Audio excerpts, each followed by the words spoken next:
The number one thing stopping most people from living their dream life is making a decision. I'll give you a perfect example.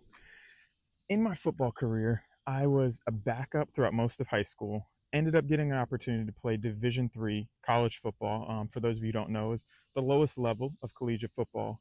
But from my journey from Division III to pro was simply the beginning stages of it was making a decision. And when I say decision, a lot of people get mixed up between decisions and choices. Decisions is to cut yourself off from all other options. Choices is just picking whatever you feel like in the moment. For you to be able to achieve anything big in life, you have to make a decision. So for me, as a collegiate athlete at the Division III level, throughout most of my career, I honestly didn't even think playing professional was an option, being at the Division III level. But after my junior year, broke a few records, I said, you know what? I have an opportunity. I'm going to make a decision to go after my professional dream. And I remember one of my trainers, Myron, he said, jobs will always be there, but chasing your dreams is something that you only have a small window to do. So I made that decision and I said, you know what? I'm going to go after my dreams. And if it doesn't work out, it's not going to be because I didn't give it my all. And I made a decision. I said every single day, 5 days a week, 6 days a week, honestly, I worked out 2 or 3 times every single day. Did, weight room, cardio, ball drills, everything like that.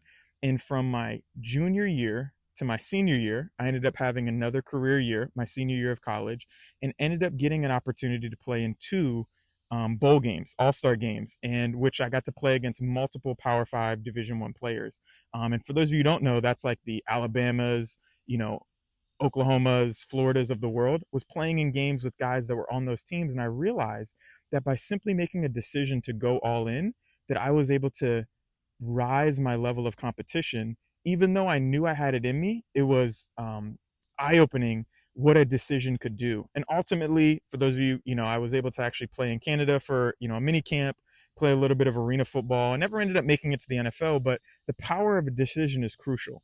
And in business, in life, in anything that you do, the first thing to become successful is to make a decision. If you decide that you want to go after it and you cut yourself off from any other options and say, no matter what, I'm going to do what's in my control to be successful, I promise you, on the other side of that decision, it might be a couple of days, a couple of weeks, maybe even a couple of months or years from now, but I promise you, you may not ultimately get to that goal, but you will be so much further along and thankful that you made that decision. So for whoever this is speaking to, make that decision, go all in, and I promise you it'll benefit you in the long run.